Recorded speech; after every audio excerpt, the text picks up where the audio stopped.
Welcome back to some new r/PettyRevenge stories, where people share small victories over those who wronged them. I hope you had a great day. Thanks for all the likes and comments on the last video. And now let's start with the first story. It's called Screwed Landlady. I used to rent an en-suite attached to our main house from an older landlady in her 60s. Initially, everything was great. The rent was 150 Australian dollars a week for a small space. Just a bedroom, kitchenette and bathroom, which was fair for the time. She had also built 2 simple one-room cabins on her property, which she rented out as meditation retreats for pretty high rates. Additionally, she maintained a community book shed on her property. At first we had a good relationship.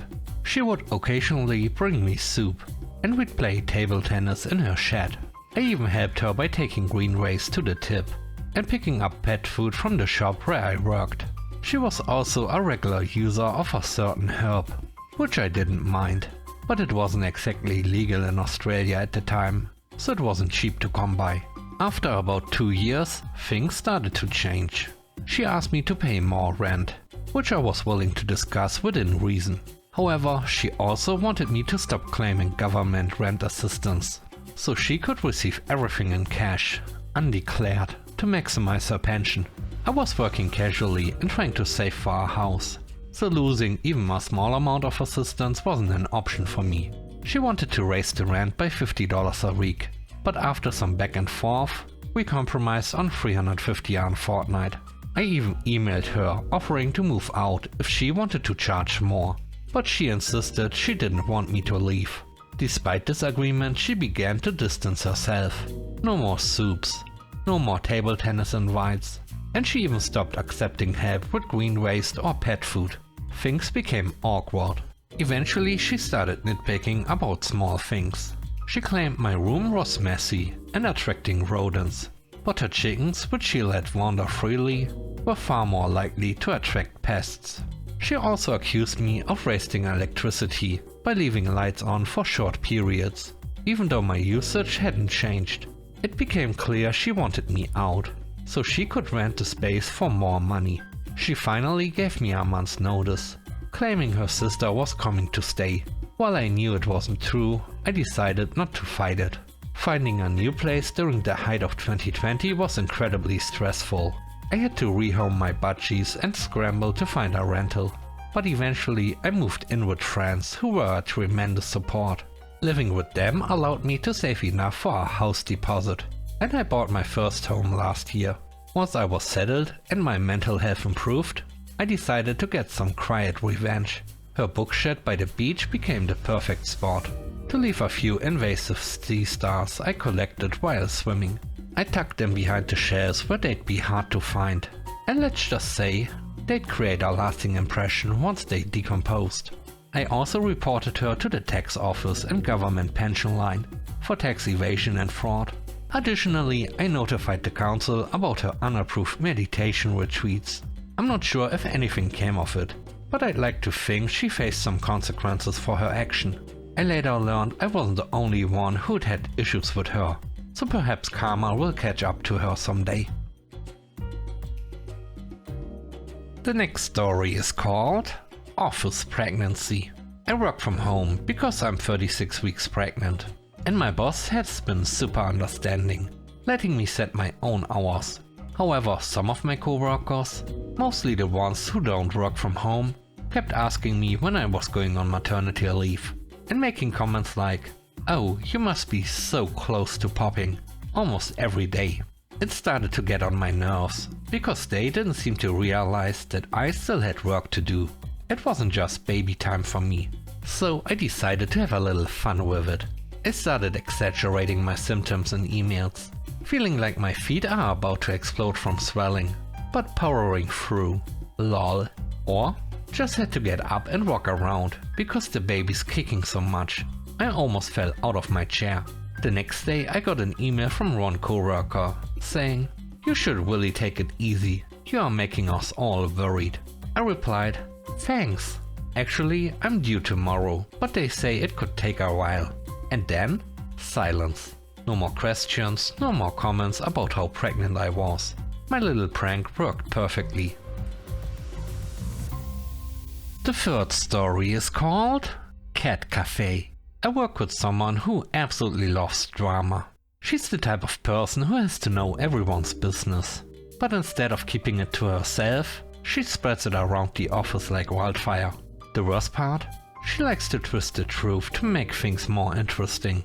Recently, I overheard her talking about me, claiming that I probably only got my promotion because of favoritism. That couldn't be further from the truth. I've worked incredibly hard for years to earn it. It really bothered me, but I knew confronting her would only feed her need for drama. So I decided to have a little fun instead. The next time she cornered me in the break room and asked about my weekend plans, I smiled and casually said, "Oh, not much. Just working on my business plan for the cat cafe I'm opening in Iceland." She froze for a moment, clearly trying to process what I said, then started firing off questions. "Why Iceland? Do you even like cats? Are you serious?"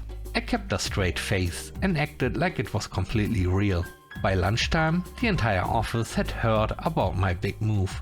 People were coming up to me, laughing and asking if I was really planning to leave the company to open a cafe halfway across the world. I played along, giving vague answers like, "Well, you never know what the future holds." Here's the best part. When people realized how absurd the whole story sounded, they started questioning everything else she had ever said. Wait, if she believed that, what else has she been making up? Before long, her little gossip circle started shrinking. And now when she tries to stir up drama, most people just roll their eyes.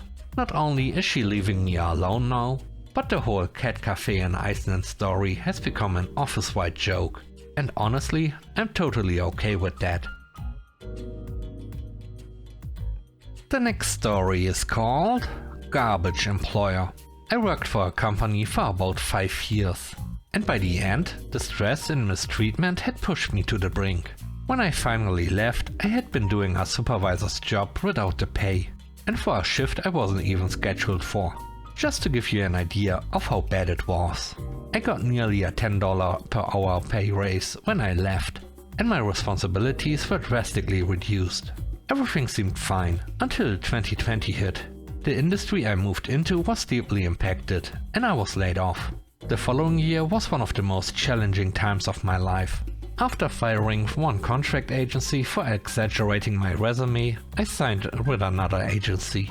They promised administrative experience that matched the degree I was working toward. However, they ended up sending me back to my former employer, despite knowing how desperate I was to leave that company. Their reasoning? My old employer had become their biggest client due to the boom in respiratory medical devices. Needing an income, I reluctantly returned, all while continuing to send out resumes. I was only back for 4 weeks, but the place was a chaotic mess. Management seemed focused on squeezing every last ounce of productivity from employees, no matter the cost. One scheme they ran was offering a $2,000 cash bonus for working 20+ hours of overtime each week between Thanksgiving and New Year's. But the company exploited every loophole to avoid paying out these bonuses. This desperation led people to risk their safety, commuting through severe winter storms, just to meet their overtime requirements. Compassion was also non-existent. One day my car broke down, leaving me stranded. Despite calling both the temp agency and my employer to explain, I was told my job was at risk if I didn't show up. I managed to arrive 2 hours late, but they still complained, because I refused to stay late to assist the overnight crew. Thankfully, I secured a full-time role with another company, which allowed me to leave both the temp agency and my old employer behind. Through a Discord group with friends I'd made during my time at the company, I learned about their participation in a Best Company to Work For contest, held by a state business magazine. The contest relied on employee surveys, and someone still employed there acted as a mole, sharing the survey link with us. Naturally, we filled out the surveys honestly, sharing our less than stellar experiences. Then, someone discovered that the survey could be submitted multiple times using an incognito browser. Armed with this knowledge, We went from small complaints to a coordinated effort, submitting multiple negative surveys. When the company reached 90% participation, we paused and waited.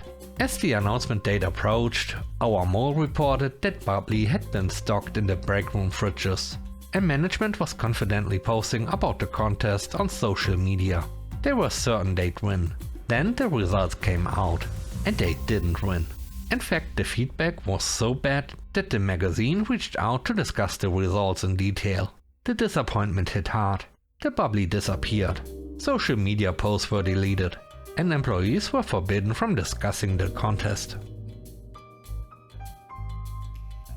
The last story is called Call Scheme. About 20 years ago, I was the supervisor of a small team. Just 3 of us, including me. My 2 team members, let's call them Linda and Bob, were fantastic at their jobs. They handled non-stop calls with an average of under 3 minutes per call, rarely received complaints, and almost never had to escalate issues to me. Honestly, maybe once or twice in an entire year. We were based in a large city, and both Linda and Bob relied on public transit to get to and from work.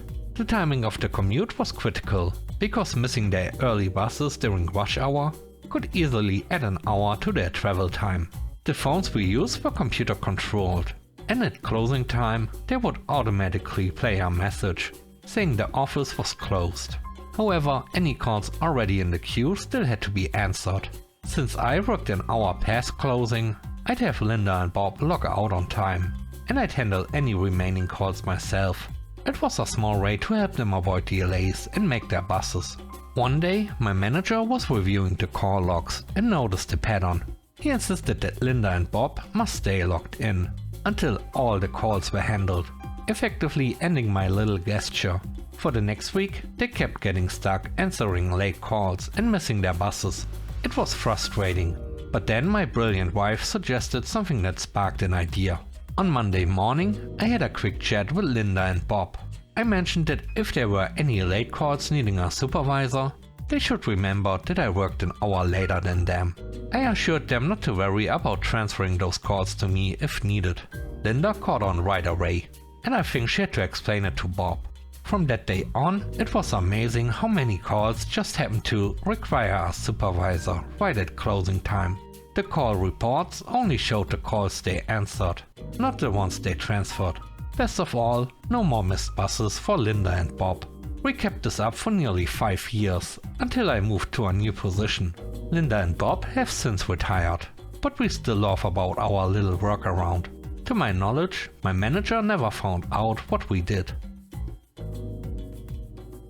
Thanks for watching the video to the end. I hope you enjoyed it. If you did, please don't forget to leave a like, comment and subscribe. And if you have time, watch another one of my videos. Also, if you want to support me further, check out the channel membership or Patreon. And now, I hope you have a great day. See you soon. Bye bye.